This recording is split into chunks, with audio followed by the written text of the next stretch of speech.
Selamat siang, saya Serlina Rambuka Reritoga SPD. Saya adalah guru biologi SMA Kristen Webakul yang mengajar di kelas 12. Saya adalah mahasiswa PPG Angkatan 1 LPTK Undana Kupang. Berikut ini saya akan menyampaikan video pembelajaran uji kinerja saya tentang sintesis protein. Selamat menyaksikan.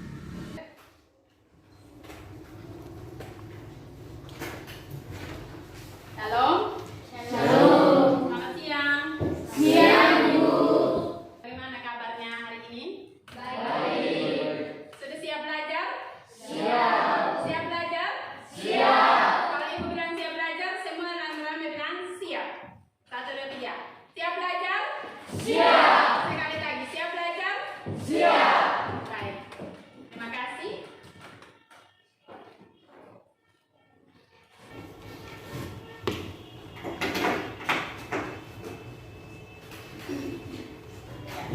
Baik, sebelum kita mulai kegiatan belajar mengajar kita hari ini, ada baiknya kita awali dengan doa. Saya minta tolong satu orang untuk berdoa.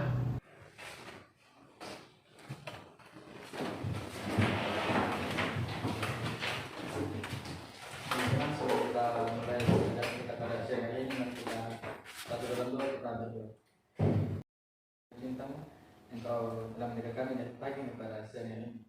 Pada siang hari ini, Bapa, kami anak-anakmu hendak melakukan belajarkan mari Engkau jaga dan bimbing kami ya Bapa. Berikan kami kepintaran, akal budi, agar apapun yang kami dengarkan sebentar boleh kami lakukan dalam kehidupan kami hari-hari. Ya Bapa, ini doa yang sedang kami hanya di dalam nama Tuhan Yesus. Haleluya. Amin.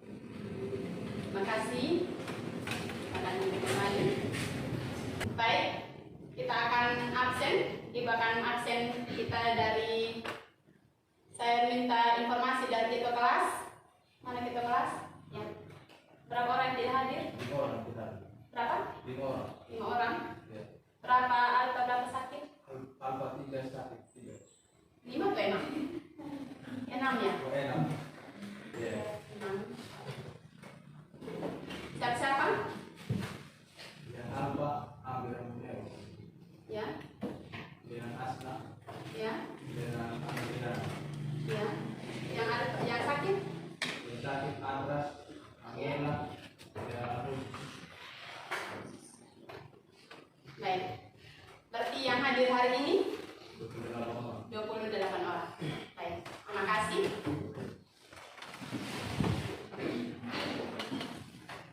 Baik. Kita akan masuk pada satu informasi penting terkait apa yang kita mau lakukan hari ini. Masih ada yang ingat materi kita minggu lalu tentang apa? Ada? Masih ingat, Bu, materi minggu lalu adalah tentang gen, DNA, dan kromosom. Baik, terima kasih untuk informasinya. Selanjutnya, adakah yang masih ingat materi minggu lalu itu setelah materi ini kita akan materi apa yang saya janjikan hari ini kita mau belajar? Ada yang ingat? Kita mau belajar apa hari ini? Ada? Apa? Ya, Ibu ingat tentang materi sintesis protein. Baik, terima kasih. Kita close dulu. Sekarang, pertanyaan ketiga. Apa hubungan materi minggu lalu dengan materi hari ini yaitu sintesis protein? Saya, Bu, materi genetik, gen, DNA, dan kromosom memiliki kaitan erat dengan sintesis protein karena DNA, gen, dan kromosom memiliki pewarisan sifat terhadap proses atau terhadap lanjutan proses sintesis protein.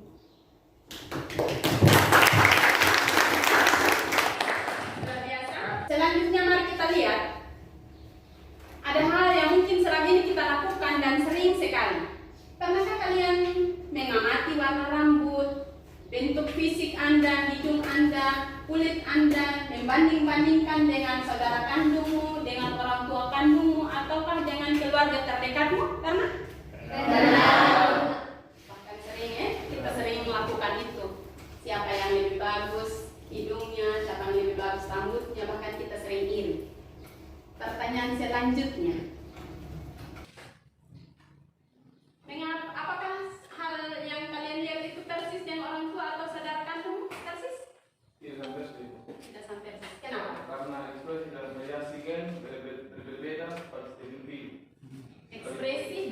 variasi gen. Sekalipun ini langsung tergantung dengan gambar. Terima kasih. Terima kasih untuk jawaban yang sudah. Yang setiap jawaban yang Anda berikan kita wajib beri apresiasi yang berupa tepuk tangan, ya, supaya kita tidak dengan. Selanjutnya mari kita perhatikan slide di depan. Hari ini kita akan belajar tentang analisis hubungan struktur dan fungsi gen, DNA, kromosom dalam penerapan prinsip evolusi sifat dan makhluk hidup. Itu KD pengetahuan. Sementara KD praktikumnya adalah merumuskan urutan sintesis protein dalam kaitannya dengan penyampaian kode genetik. Dan untuk KD 4.2 ini, saya mohon perhatian. Adakah kelompok yang sudah selesaikan carta yang kemarin ditugaskan? Sudah? Cartanya? Sudah, tolong diangkat. Cartanya tolong diangkat. Ya. Ada? Baik. Terima kasih. Cartanya sudah siap digunakan hari ini. Selanjutnya, mari kita lihat. Pada pertemuan 2 ini kita akan menyelesaikan 3 IPK. Tolong satu orang baca IPK 3.3.3. Ini menganalisis apa? Menganalisis tahapan sintesis protein pada organisme eukariotik. Itulah hari ini yang menjadi target kita, indikator kita yang kita harus selesaikan ketika kita belajar tentang sintesis protein. Dan IPK yang tadi 4.3.2 itu tentang merancang urutan tahapan sintesis protein, itulah yang kalian sudah lakukan di carta ini, ya. Tempuh hari ini yang kita harus lakukan adalah, bisa tolong satu orang baca? Santun, bertanggung jawab, dan kerjasama dengan menerapkan kompetensi 4C, critical thinking, communication, collaboration, dan creativity and innovation. Ya. Baik, terima kasih. Itulah tujuan pembelajaran yang kita harus capai di pertemuan kita hari ini.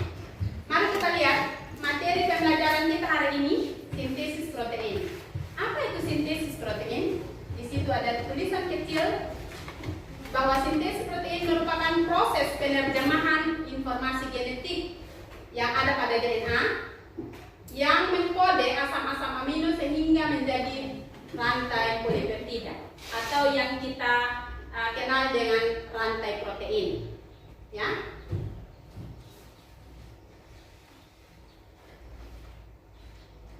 Ada beberapa komponen yang berperan langsung dalam sintesis protein. Yang pertama ada DNA, yang kedua ada RNA, dan yang terakhir ada RNA polimerase. Baik. Sintesis protein ini memiliki beberapa tahapan. Ada 2 tahapan. Yang pertama tahapan transkripsi, ya, dan yang kedua tahapan translasi. Transkripsi ini terjadi di DNA, sedangkan proses translasi itu terjadi di RNA. Kedua proses ini tidak bisa saling mendahului atau mana saja yang lebih dulu, tetapi harus terstruktur. Yang didahului dengan proses pertama itu transkripsi dan dilanjutkan dengan proses translasi. Ya, baik. Mari perhatikan. Ada wacana 1, wacana 2, dan selanjutnya ada juga gambar yang Ibu akan tunjukkan. Di wacana 1 ini, masing-masing mari kita gunakan indera kita. Berarti indera ada 5, ya. Kita gunakan indera yang mampu kita gunakan ketika kita melihat sesuatu informasi. Wacana 1, di suatu keluarga terjadi perselisihan karena anak mereka memiliki ciri yang berbeda dari kedua orang tuanya. Pasti yang marah biasanya si bapak, ya. Si bapak marah besar dan menuduh istrinya selingkuh dengan orang lain sehingga anaknya terlahir berbeda. Kira-kira bagaimana pendapat Anda untuk menyelesaikan masalah tersebut? Wacana 2 ada kaitannya dengan wacana 1. Di sini ada peristiwa insiden kecelakaan pesawat yang terjadi sangat ekstrim sehingga kita lihat ini badan pesawat ini tidak lagi utuh. Ini sangat parah tingkat kerusakan. Ini baru di permukaan laut. Kebetulan saya ambil gambar yang tidak berwarna. Karena pesawat ini dalam kondisi terbakar sehingga nanti badan pesawat pun tidak terlihat sama sekali. Nah, kira-kira di kejadian ini kan pesawatnya hancur, ya pasti penumpangnya juga tidak bisa diselamatkan. Menurut Anda, diskusikan hal apa yang muncul dari wacana ini? Ya, apa yang harus kalau Anda ada di posisi ini, apa yang Anda lakukan? Dan kalau Anda ada di posisi yang di wacana yang kedua ini sebagai mungkin tim SAR atau pihak-pihak terkait yang memang berkompeten dalam kaitan menolong proses seperti ini, kira-kira apa yang akan dilakukan? Itu akan didiskusikan. Misalnya, mengapa terjadi perbedaan diri antara orang tua dan anak? Kalau Anda ada di situ, apa yang Anda akan lakukan supaya si bapak ini mengerti bahwa itu memang anak kandungnya, bukan hasil selingkuhan. Begitu. Ini pembelajaran orang dewasa, saya pakai contoh seperti itu saja. Yang kedua, bagaimana perbedaan itu bisa terjadi? Kenapa bisa terjadi? Kalau memang itu anak-anak, kenapa bisa terjadi perbedaan? Terus silakan Anda cari lagi hal-hal lain yang bisa Anda jadikan sebagai masalah dari wacana 1 maupun wacana 2 ini. Kenapa saya arahkan Anda untuk cari masalah? Karena ini masalah dalam pembelajaran, makanya menggunakan model PBL, Problem Based Learning. Karena saya mau anak-anak ini belajar mencari masalah dan menyelesaikan dengan mencari solusi. Ya. Dari masalah-masalah yang ada ini, silakan Anda telusuri secara mandiri dulu sekarang, kira-kira apa yang Anda akan lakukan dengan pertanyaan-pertanyaan yang ada. Ya.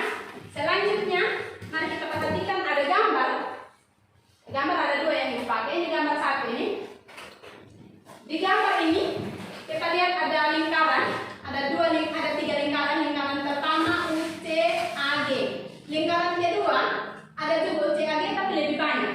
Dan lingkaran ketiga UCAG juga yang lebih ramai lagi. Dan yang paling luar ini ada asam-asam amino. Silakan Anda diskusikan atau pikirkan sekarang masing-masing dulu, jangan diskusi dengan teman. Kira-kira gambar atau masalah apa yang Anda temukan di gambar ini? Misalnya, ini contoh saja. Kenapa 4 huruf UCAG ini berjejer di 3 lingkaran yang berbeda? Kenapa ini ada lingkaran, ini lingkaran, ini lingkaran? Apa maksudnya? Terus yang kedua, apa maksud dari UCAG pada masing-masing posisi tersebut? Di posisi 1 sebagai apa? Lingkaran pertama, lingkaran kedua sebagai apa? Lingkaran ketiga sebagai apa? Dan silakan diskusikan atau pikirkan secara pribadi. Sebelum, karena sebentar kita akan berkelompok, kira-kira kalau Anda sebagai pribadi yang menentukan jawabanmu atau masalahnya apa? Kira-kira jawabannya apa? Ya? Dan yang berikut, ada gambar yang terakhir, gambar yang ketiga. Di sini ada urutan proses, ini ada 1 dan 2. Yang pertama, ini materi kita minggu lalu tentang bagaimana DNA itu bereplikasi. Ya? Replikasi dulu baru transkripsi. Dari transkripsi baru translasi sesuai dengan informasi tadi di depan ini disampaikan. Setelah translasi baru terbentuk asam-asam amino. Asam-asam amino ini jumlahnya 20 jenis dari 64 triplet kode. Ya, nanti mari kita gunakan buku sebentar yang ada di depan kita, buku paket kita jadikan sebagai sumber informasi. Berikut di gambar ini saya lakukan hal yang sama juga. Misalnya, proses apa yang Anda lihat? Bagaimana tahapannya dari awal hingga akhir? Awal sampai akhir. Terus diskusikan hal-hal lain yang memang Anda temukan. Ya, waktu 2 menit Anda berpikir ketika pertanyaan ini saat ditujukan ke pribadi Anda, apa jawabannya? Sebelum sebentar lagi kita akan duduk berkelompok. Ya, silakan. Pikirkan. Kalau Anda yang ada di situ, jawabannya apa? Sekarang kita akan masuk pada pembagian kelompok. Masih ingat kelompoknya masing-masing sebelumnya, toh? Masih. Silakan menuju ke kelompoknya. Kelompok 1 di mana? Sekalian sudah gabung. Kelompok 1 mana? Nanti cari tempat duduk masing-masing. Usahakan cari tempatnya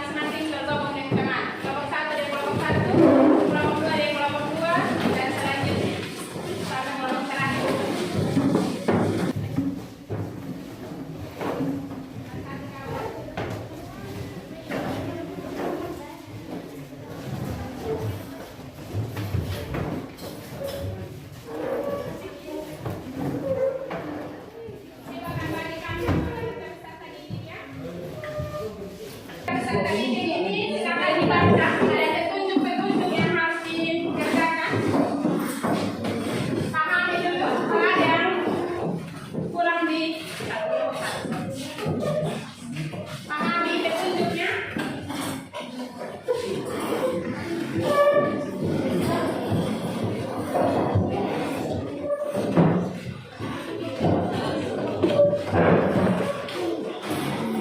Pahami petunjuk di LKPD ini ada KD-nya, nama kelompoknya, ini nama kelompok saja, kelasnya, kelompoknya, nomor absennya. Kalau masih ingat nomor absen, tolong ditulis di absen. Ini ada petunjuk umum, KD-nya, ini ada petunjuk umum. Terus hal-hal yang tadi dulu sudah paparkan di sana, ini tersis. Ini ada artikel informasi tentang bacaan tentang masalah ini. Ini bacaannya seperti tadi sana. Ya. Mana ada kelompok yang belum dapat? Bagian yang ada ya? Semua? Ada yang belum ya? Di LKPD yang ada di tangan Anda masing-masing di kelompok dijadikan sebagai panduan untuk melakukan atau mengerjakan tugas yang akan dikerjakan di tim itu. Didiskusikan, masing-masing kelompok silakan diskusikan masalah-masalah apa yang Anda temui dengan teman kelompokmu dan cari solusinya bersama-sama. Ketika tadi kita masing-masing cari solusi atau masalah yang saya tadi itu sudah paparkan sebelumnya dari rencana dan gambar, itu disampaikan lagi di tim ini dan ditulis.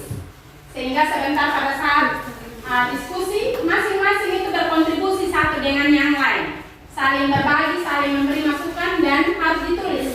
Setiap masalah yang Anda temukan ditulis dan dicari solusinya secara bersama-sama. Dan pada akhirnya sebentar di akhir diskusi kita akan lakukan yang namanya presentasi. Silakan, mari kita berdiskusi.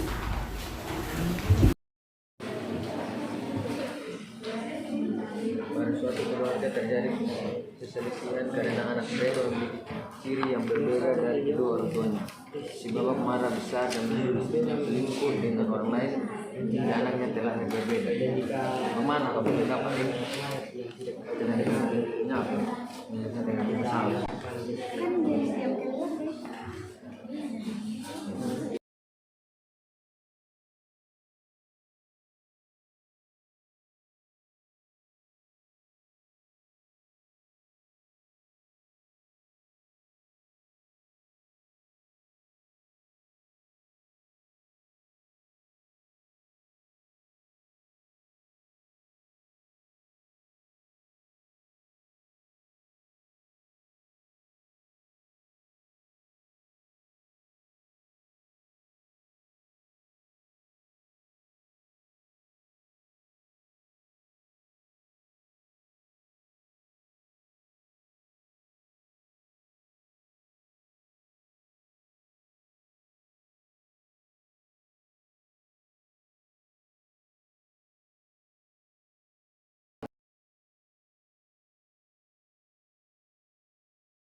Data ini penting sekali karena di kotak hitam itu tercatat semua informasi yang sesuai. Silakan kembangkan informasi yang kamu miliki ini, kembangkan di kelompok, diskusi. Jadi semua yang nanti kalau ada pendapat tulis, terus solusinya ditulis, ya. Jadi diskusi harus jalan sama-sama. Jadi jangan hanya 5 orang ini bukan sekedar kita banyak, tapi masing-masing kita saling melengkapi, ya. Kolaborasi kerja tim. Silakan. Dari orang tua ke anaknya. Terus kalau Anda ada di situ sebagai orang ilmiah, kan kita kelas 12 yang belajar khusus tentang itu, minimal punya gambaran, punya informasi penting yang berkaitan dengan masalah dari orang tua ini. Yang berikut di wacana 2 ini terjadi kecelakaan pesawat. Karena ini ekstrim, catatannya ekstrim, berarti ini pasti sesuatu yang tidak bisa diselamatkan lagi. Badan pesawatnya hancur dan pasti penumpangnya juga tidak bisa diselamatkan lagi.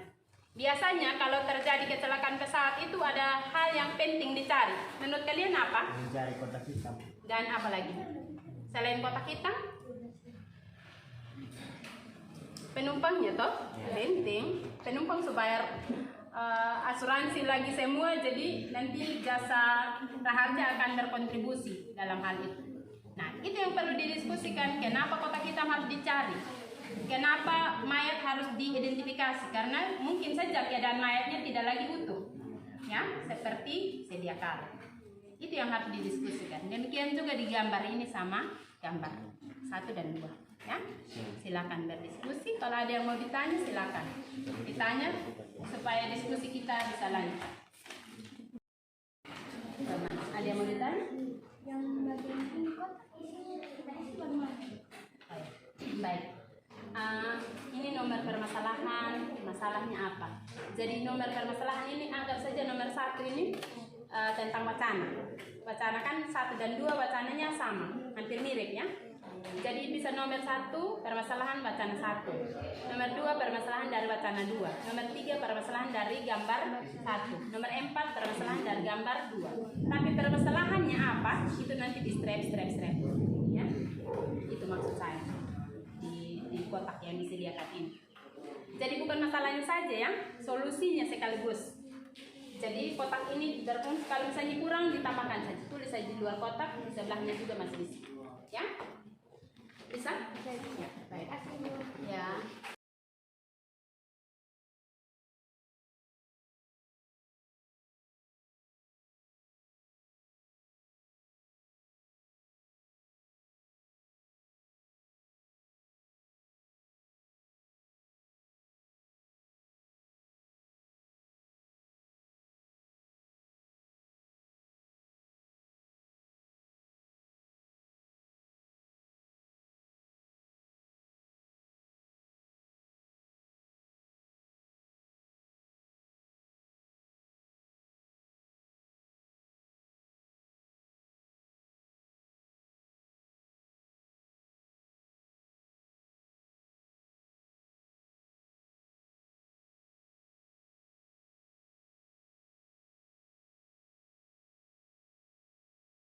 Ya, diskusi kita sampai di sini, diskusi kelompok. Dan selanjutnya kita akan masuk pada sesi presentasi. Namun sebelumnya mari kita kasih relax dan sedikit. Ibu punya speaking sedikit tentang suka sedikit? Suka. Kita apa dari dulu, semua dari kita seperti ini. Dan silakan usap muka Anda seolah-olah Anda sedang akan bercermin. Siap akan bercermin. Nah, speaking ini saya menggunakan medianya cermin, tapi cerminnya tidak kelihatan. Cerminnya maya, tidak kelihatan. Maka silakan berpasang pasangan. Yang dalam kelompok itu 4 orang berarti dua-duanya main, 2 tim main. Tapi kalau di satu kelompok itu ada 5 orang, maka 1 orang itu dari tim bernilai. Karena pasangannya dan nanti ya. Silakan 1 orang. Saya pastikan memperhatikan semua orang di sisi kirinya saya. Dan pasangan itu adalah cermin atau yang asli. Sementara di sisi kanannya itu sekarang itu adalah kopian. Maka si cermin ini akan melakukan apapun, si kopian akan mengikuti. Jadi silakan bercermin. Silakan kita bercermin. Speakingnya bercermin. Silakan. Mana pasangannya masing-masing?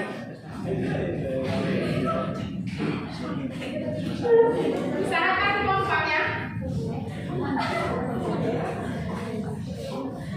Jangan cermin tembok gitu.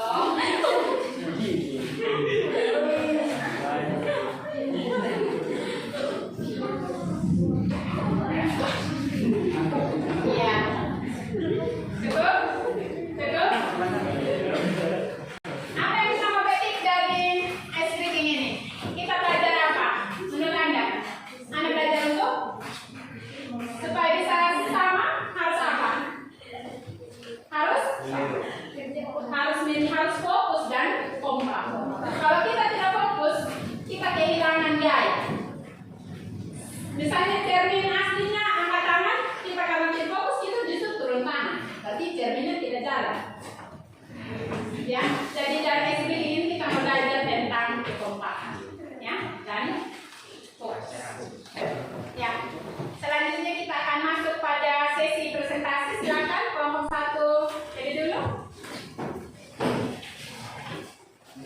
Suaranya diperjelas ya, supaya terekam.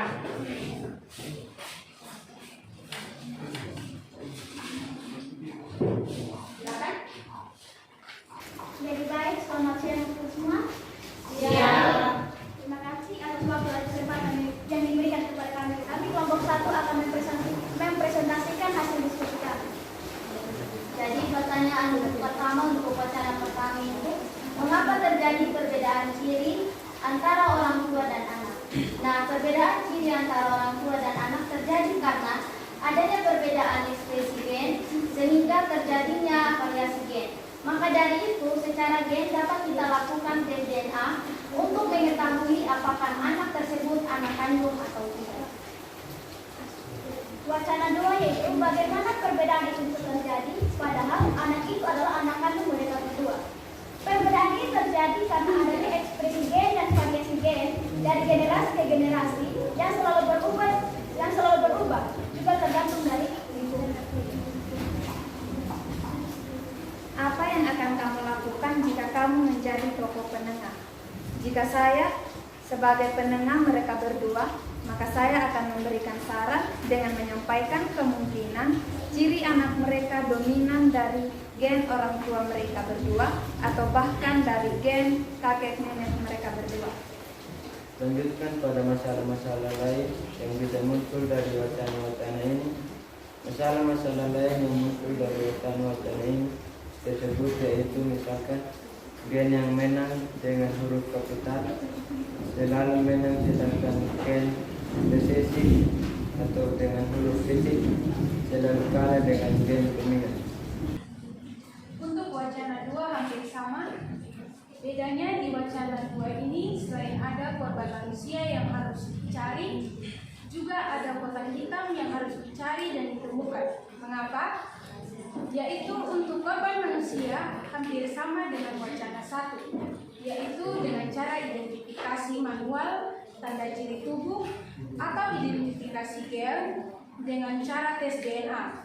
Sedangkan pencarian kotak hitam berfungsi untuk mencari catatan penting tentang semua hal yang terjadi pada pesawat itu, mulai dari tahun awal pembuatan hingga penyebab kecelakaan yang terjadi.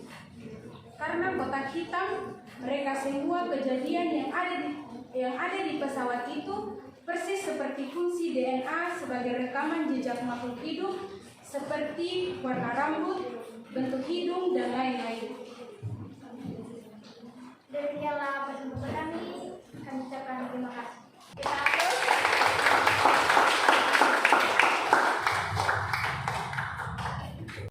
Berikutnya, kelompok 2 akan mempresentasikan hasil diskusi mereka. Silakan.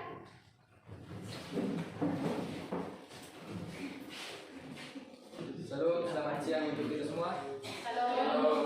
Terima kasih atas waktu dan kesempatan yang diberikan kepada kami kelompok 2. Kami akan menyampaikan hasil diskusi kelompok kami. Oleh karena itu, saya memberikan kesempatan kepada Astrid untuk menyampaikan hasil.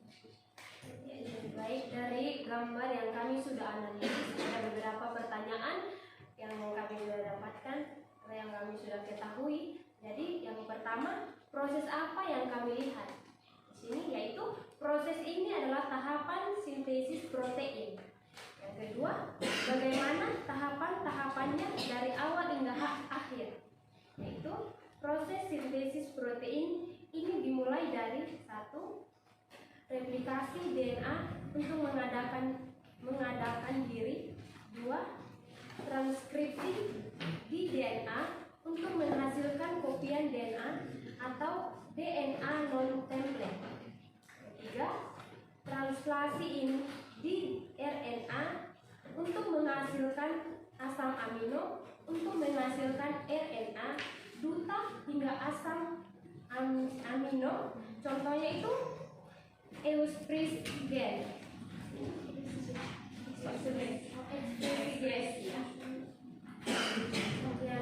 Yang ketiga akan dijelaskan oleh Adel. Di sini saya akan menjelaskan tentang contoh ekspresi gen. Di sini ada contoh ekspresi gen DNA asli atau non template saya mengambil contoh ATG, TGC, dan TAT dan ACC. Dan DNA kopian yang terbentuk dari DNA asli atau itu template.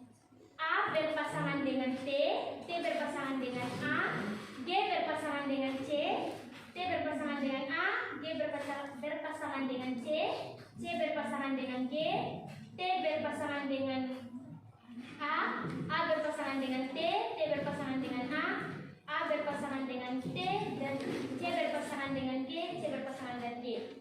Dari DNA kopian akan terbentuk juga RNA duta, yaitu ini T ini kita ubah menjadi U, jadi dia punya ini contoh ekspresi gen itu U, AC, ACG, AUA, UGG.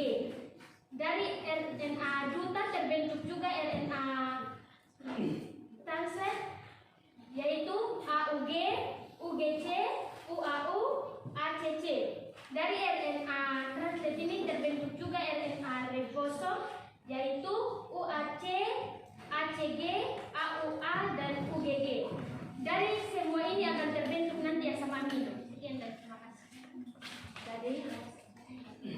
Jadi di sini saya akan menjelaskan struktur dari contoh DNA ini. Jadi di sini ada fosfat, bentuknya lingkaran, gula pentosa, bentuknya persegi 5, dan basa nitrogen persegi panjang. Basa nitrogen terdiri dari atas dua, yaitu basa purin dan basa pirimidin.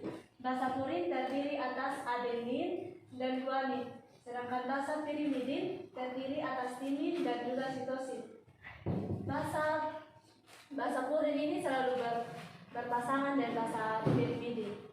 A itu berpasangan dengan T, begitu pula sebaliknya, dan juga G juga berpasangan dengan C. Di sini ada dua garis, di sini bertanda bahwa itu ada dua ikatan yang terjadi atas A dengan T, itu bertanda ikatannya lemah. Sedangkan yang tiga garis ini bertanda bahwa ikatannya G dengan C itu ikatan kuat. Dari fosfat, gula pentosa, dan basa nitrogen, jika digabungkan akan membentuk satu nukleotida. Satu nukleotida ini berpasangan dengan nukleotida yang lain. Jadi gabungan dari semua strukturnya ini, semua nukleotida yang ini namanya adalah polinukleotida. Sekian. Sekian hasil presentasi kami. Mungkin ada teman-teman yang mau bertanya, kami berikan kesempatan. Saya mau bertanya, kenapa kodon selalu triplet atau 33? Kenapa tidak ada yang 2 atau lebih? Contohnya ATT, CTA, dan lain-lain begitu. Dan kami akan menjawab pertanyaan dari teman kami. Menurut kami, karena ketiga kodon itu harus terdiri dari bahasa 1, bahasa 2, bahasa 3. Saya mengambil contoh ATT, yaitu bahasa 1A, bahasa 2T, bahasa 3T. Terima kasih atas pertanyaan dari teman kami. Mungkin dari teman-teman tidak ada lagi yang bertanya. Sekian hasil dari presentasi kami. Terima kasih. Aplaus.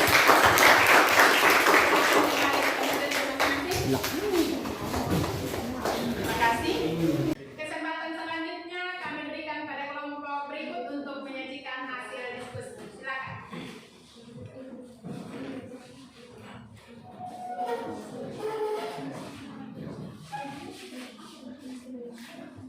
Suara diperjelas ya. Di sini kami akan mempresentasikan hasil diskusi kami. Maka dari itu saya akan mempersilahkan teman-teman saya untuk mempresentasikan hasil diskusi kami. Jadi teman-teman, mari kita perhatikan gambar 1 dalam LKPD.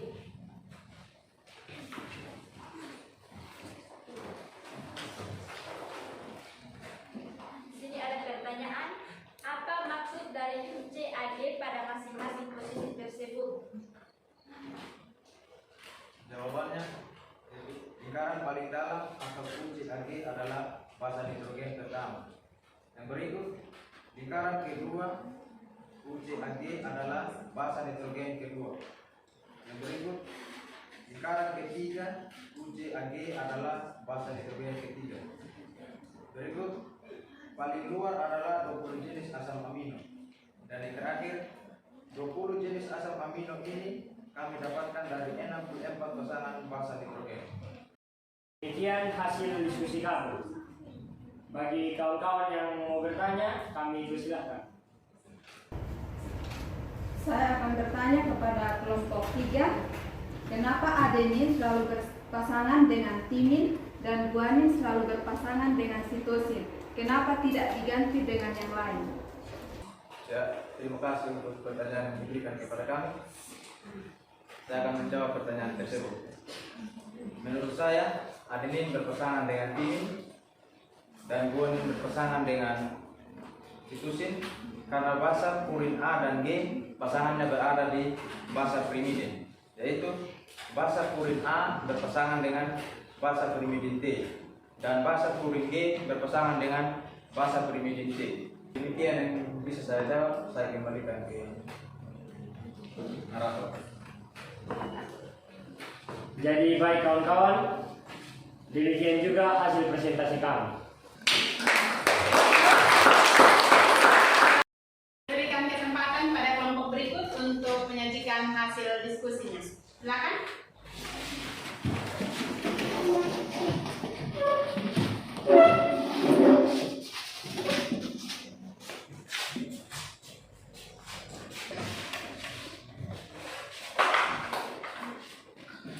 Shalom, selamat siang.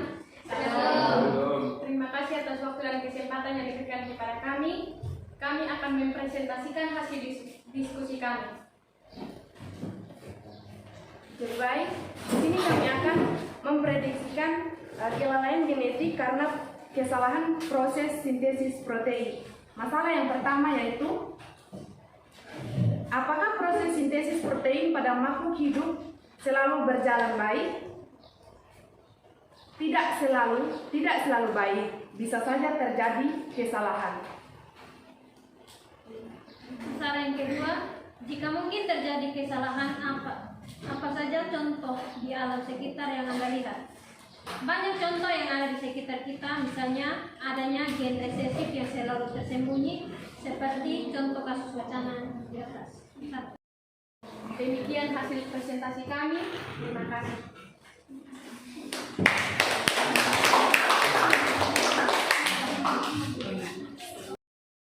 Baik, terima kasih banyak untuk kelompok-kelompok yang sudah menyajikan hasil diskusinya masing-masing.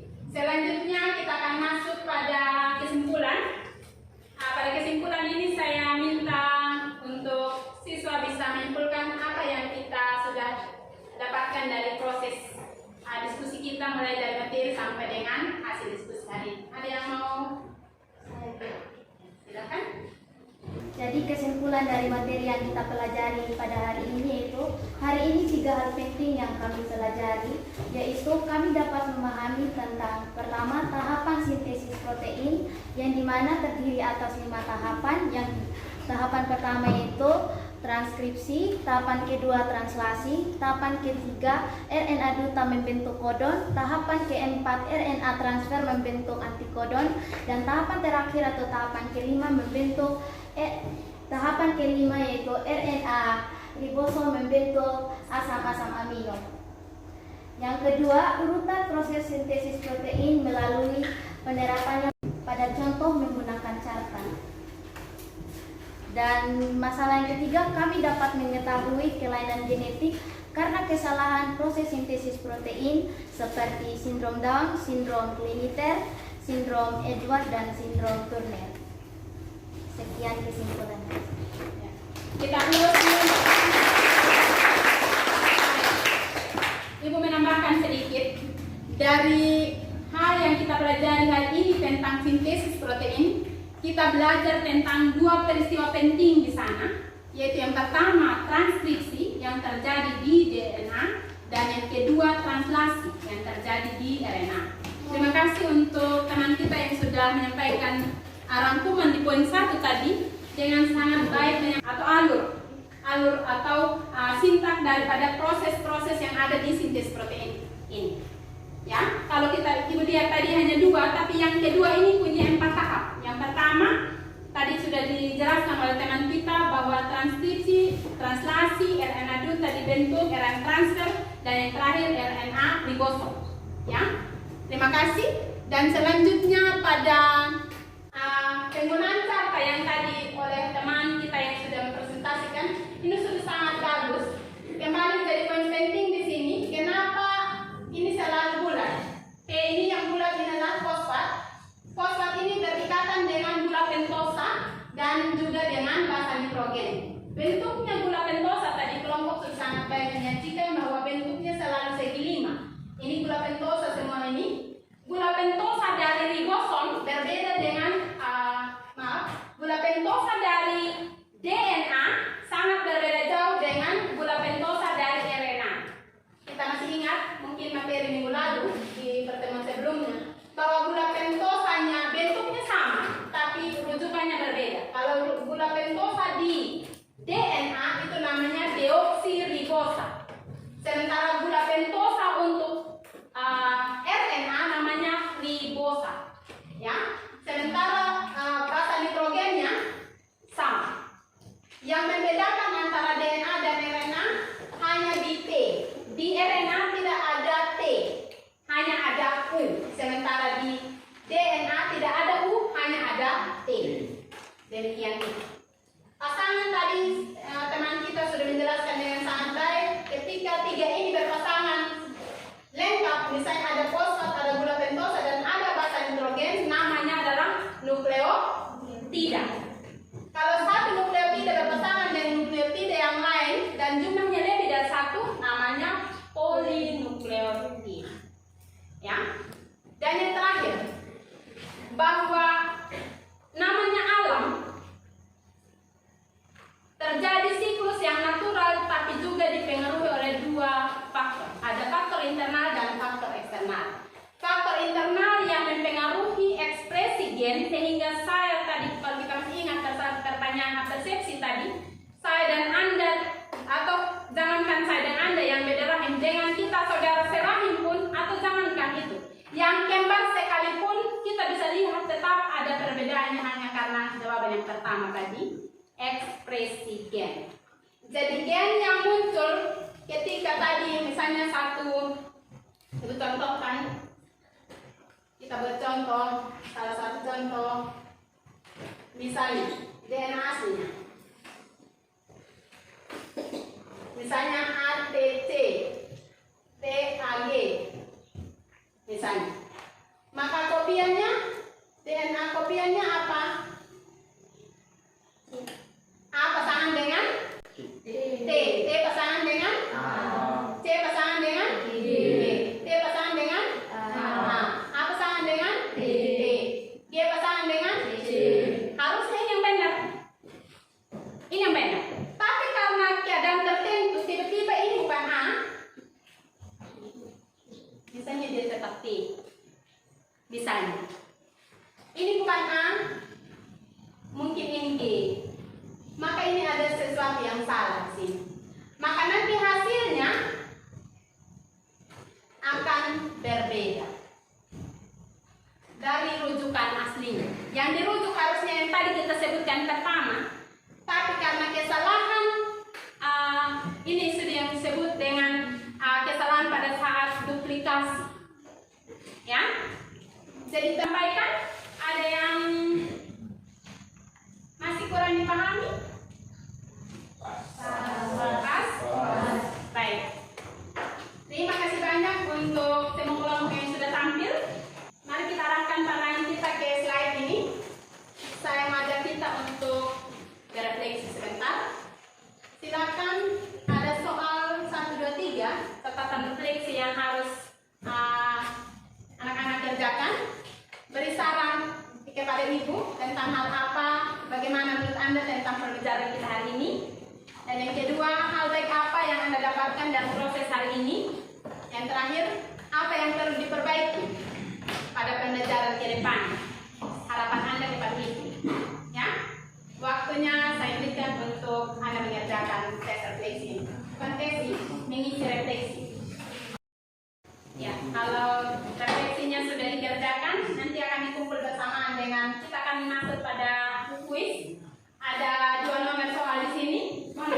alas slide kita. Ada 2 nomor soal, silakan dikerjakan. Bukan kerja kelompok ya, kerja masing-masing. Dan setelah dikerjakan nanti dikumpul bersamaan dengan lembar refleksi tadi. Soalnya jelas? Jelas. Ya, silakan. Kerjakan.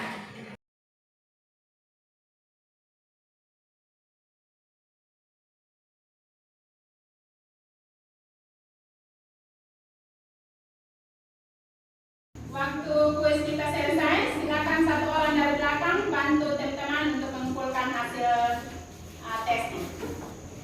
Kumpul hasil refleksi dan diskusi ya. Maaf.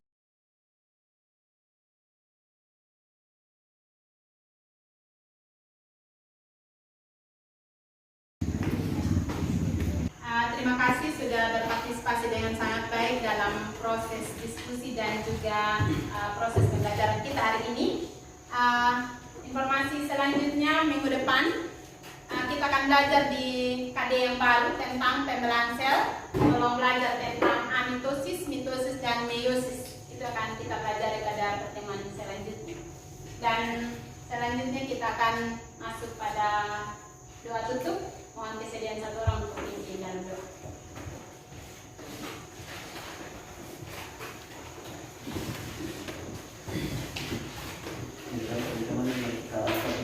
Kita berdoa.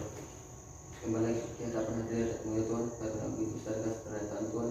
Tuhan sudah menuntun kami dari awal kegiatan belajar kami hingga pada akhirnya Tuhan kami anak-anakmu ingin mau pulang ke rumah kami masing-masing. Kiranya Tuhan tuntun dan sertai kami perjalanan hingga kami tiba di sisi orang untuk kami dengan segala selamat. Hanya doa dan sembahyang kami Tuhan. Amin.